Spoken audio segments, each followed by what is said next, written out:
നമസ്കാരം. ഒറ്റ സമൂഹമായി കേരളത്തിലെ ക്രിസ്ത്യൻ സമൂഹം വർഷങ്ങളായി കഴിഞ്ഞു വന്നതാണ്. എങ്ങനെയാണ് പല സഭകളായി മാറിയത്?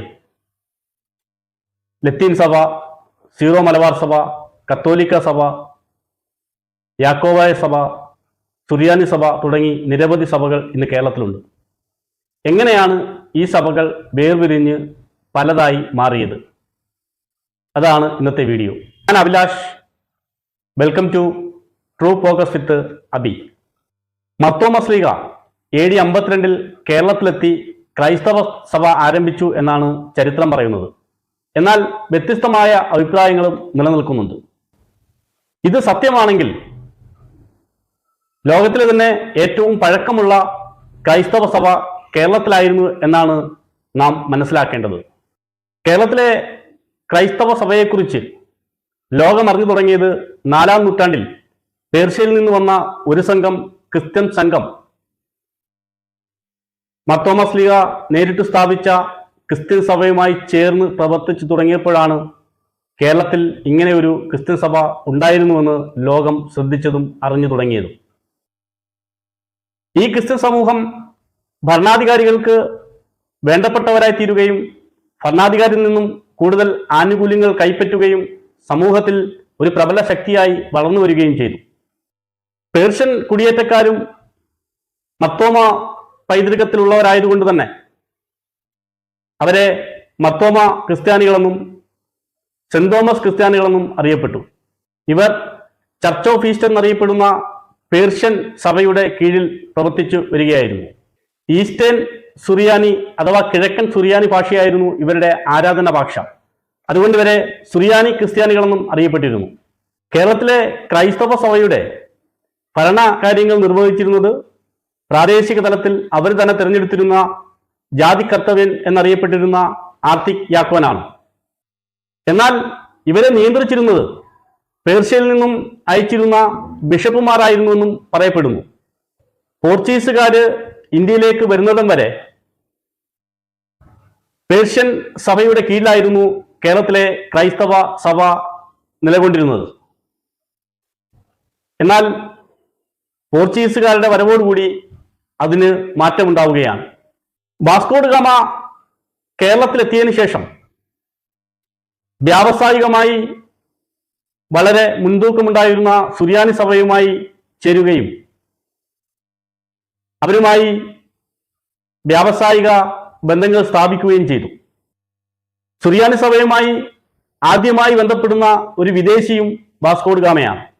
യൂറോപ്യൻ റോമൻ കത്തോലിക്ക സഭയുടെ ഭരണ സ്വാധീനം പോർച്ചുഗീസുകാർ ഇന്ത്യയിൽ വന്നതിന് ശേഷം ഇന്ത്യയുടെ പടിഞ്ഞാറൻ തീരങ്ങളിലും കേരളത്തിലും വ്യാപിച്ചു തുടങ്ങി. പോർച്ചുഗീസുകാർ ഗോവയിൽ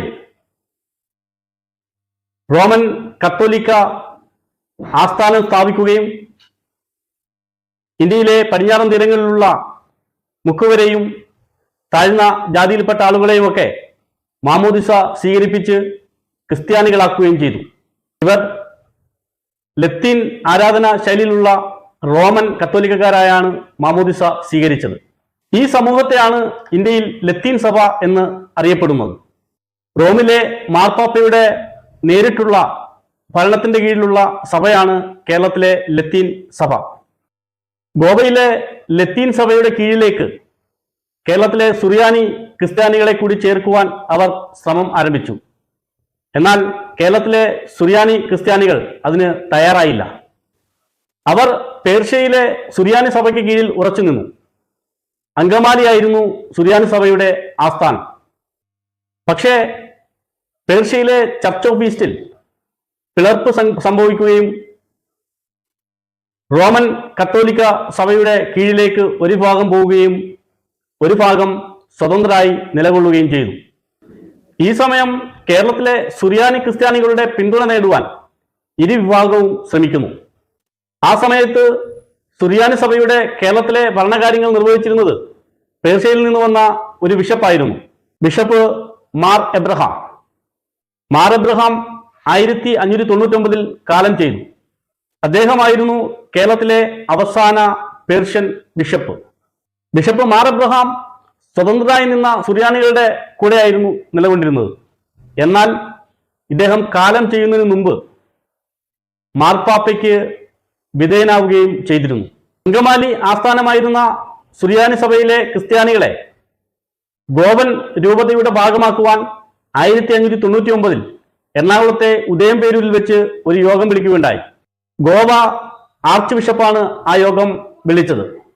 ആ യോഗത്തിന് ശേഷം സുറിയാനി സഭയുടെ പ്രാദേശിക നേതാവായിരുന്ന ആർക്കത് യാക്കോൻ മാർപ്പാപ്പയ്ക്ക് വിധേയനായി തീർന്നു.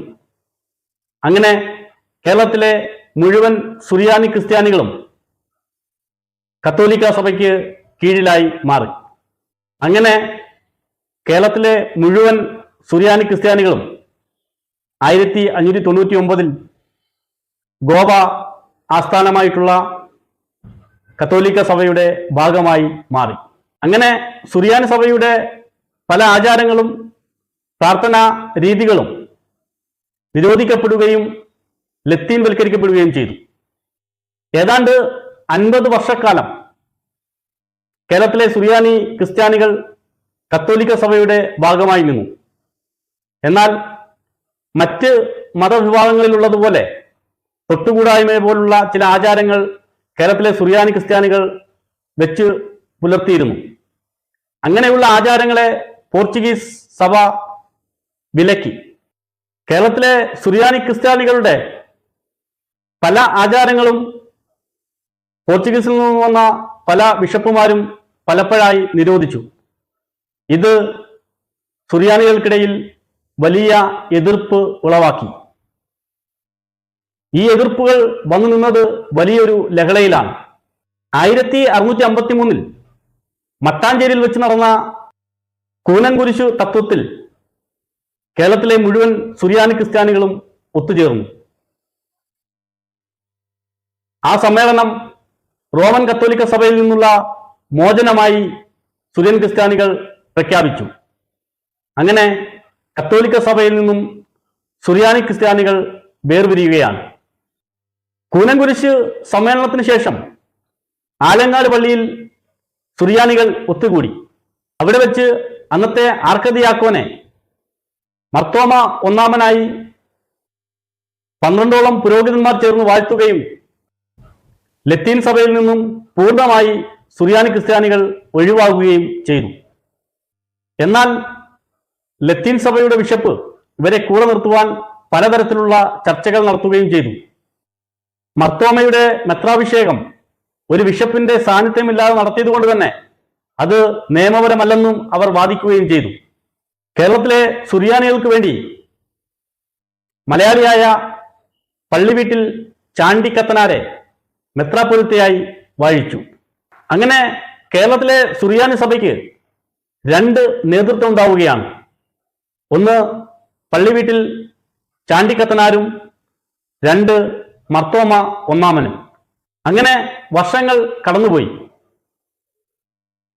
പിന്നെയും സുറിയാനി സഭയിൽ വിഭജനമുണ്ടാവുകയാണ്.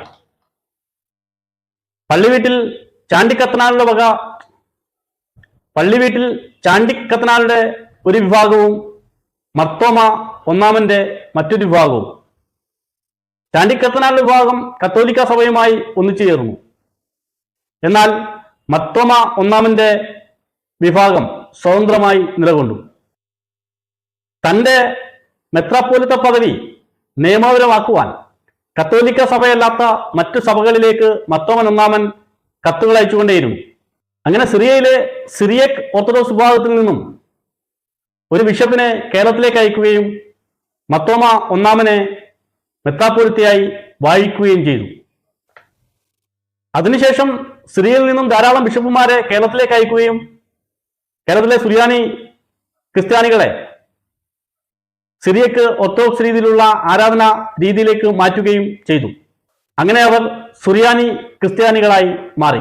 പള്ളിവീട്ടിൽ ചാണ്ടി മെത്രാപ്പൊലിത്തയുടെ കീഴിലുള്ള ക്രിസ്ത്യാനികളാണ് ഇന്ന് കേരളത്തിലെ സിറോ മലബാർ സഭയായി അറിയപ്പെടുന്നത്. 1874 സിറോ മലബാർ സഭയിൽ വിഭജനമുണ്ടാവുകയും തൃശൂർ ജില്ലയിലുള്ള കൽദായ സഭയുടെ ഉത്ഭവം ഇങ്ങനെയാണ്. സിറോ മലബാർ സഭയിൽ നിന്നും വിഭജിച്ചു വന്ന ക്രിസ്ത്യാനികൾ ചേർന്നാണ് കൽദായ സഭ അവിടെ രൂപീകരിക്കുന്നത്. 19ാം നൂറ്റാണ്ടിൽ ഇന്ത്യ ബ്രിട്ടീഷുകാരുടെ അധീനതയിലാവുന്നു. 1800കളിൽ ബ്രിട്ടീഷുകാരുടെ ഒപ്പം വന്ന CMS മിഷണറിമാർ കേരളത്തിൽ അവരുടെ മിഷണറി പ്രവർത്തനങ്ങൾ ആരംഭിച്ചിരുന്നു. ആ സമയത്ത് മർത്തോമ സഭയും പിളർന്നു. മർത്തോമയുടെ മലങ്കര സഭയിൽ നിന്നും പിരിഞ്ഞു വന്ന ക്രിസ്ത്യാനികളെയും പുതിയതായി ക്രിസ്തുമതം സ്വീകരിച്ചവരെയും ചേർത്ത് ചർച്ച് ഓഫ് ഇംഗ്ലണ്ടിന്റെ കീഴിൽ കൊച്ചി തിരുവിതാംകൂർ സെനഡ് രൂപീകരിച്ചു. ഇന്ത്യൻ സ്വാതന്ത്ര്യത്തിന് ശേഷം ചർച്ച് ഓഫ് സൗത്ത് ഇന്ത്യ എന്നറിയപ്പെട്ട സഭയാണ് ഇന്ന് CSI സഭയായി കേരളത്തിൽ അറിയപ്പെടുന്നത്. പിളർന്നു വന്ന മലങ്കര സഭയിൽ വലിയ മാറ്റങ്ങൾ വരുത്തുവാൻ പുരോഹിതന്മാർ ശ്രമിച്ചുകൊണ്ടേയിരുന്നു. അവരുടെ ആരാധന ക്രമങ്ങളും ആരാധന രീതികളും മാറ്റുവാനും സിറിയൻ ഭാഷയിൽ ഉപയോഗിച്ചിരുന്ന അവരുടെ ആരാധനാ ഭാഷ മലയാളത്തിലാക്കാനും ഒക്കെ പുരോഹിതന്മാർ ശ്രമിച്ചുകൊണ്ടേയിരുന്നു. എന്നാൽ പരമ്പരാഗത ആരാധന രീതികൾ മുന്നോട്ട് കൊണ്ടുപോകാനാണ് സുറിയാനി ക്രിസ്ത്യാനികൾ ആഗ്രഹിച്ചിരുന്നത്. എന്നാൽ മലങ്കര സഭയുടെ തലവനായ ഫിലിപ്പോസ് മാർ ദിവാനിയോസിന് പകരം മാത്യൂസ് മാർ അത്തോർണീസിനെ മെത്രാപ്പൊലിത്തയായി വാഴ്ത്തുന്നു. എന്നാൽ ഭൂരിഭാഗം വരുന്ന സുറിയാനി ക്രിസ്ത്യാനികളും മറ്റൊരു മെത്രാപ്പൊലിത്തയെ വാഴിച്ചെങ്കിലും CMS മിഷനും ബ്രിട്ടീഷ് ഭരണകൂടവും നവീകരണ വിഭാഗത്തിന്റെ കൂടെയായിരുന്നു. എന്നാൽ പരമ്പരാഗത ആരാധനാക്രമങ്ങൾ പിന്തുടർന്നവർ എറണാകുളത്തെ മുളന്തുരുത്തിയിൽ ഒരു യോഗം ചേരുകയും മലങ്കര സഭയെ 7 ഭദ്രാസനങ്ങളായി തിരിക്കുകയും ചെയ്തു. തുടർന്ന് നിരവധി തർക്കങ്ങൾ ഉണ്ടാവുകയും അതൊരു കേസിൽ അവസാനിക്കുകയും ചെയ്തു. അവസാനം റോയൽ വിധിയിൽ ജോസഫ് മാർ ദിവാനിയോസിനെ മലങ്കര സഭയുടെ മെത്രാപ്പൊലിത്ത എന്ന് പ്രഖ്യാപിക്കുകയും ചെയ്തു.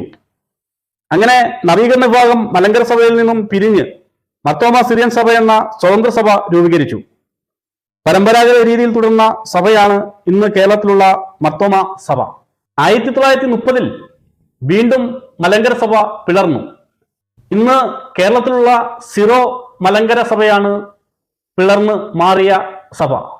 1912 മുതൽ ഈ സഭകൾ തമ്മിൽ പരസ്പരം വൈരാഗ്യവും കേസുകളും വഴക്കുകളുമായി തുടർന്നു വരികയാണ്.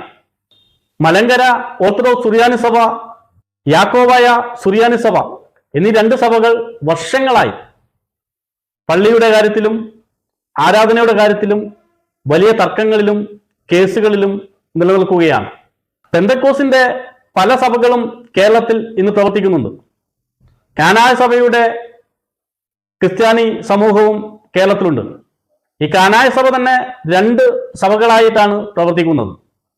ഒരു വിഭാഗം കാനായ സഭ സിറോ മലബാർ സഭയുടെ കൂടെയും ഒരു വിഭാഗം മലങ്കര സഭയുടെ കീഴിലുമാണ്.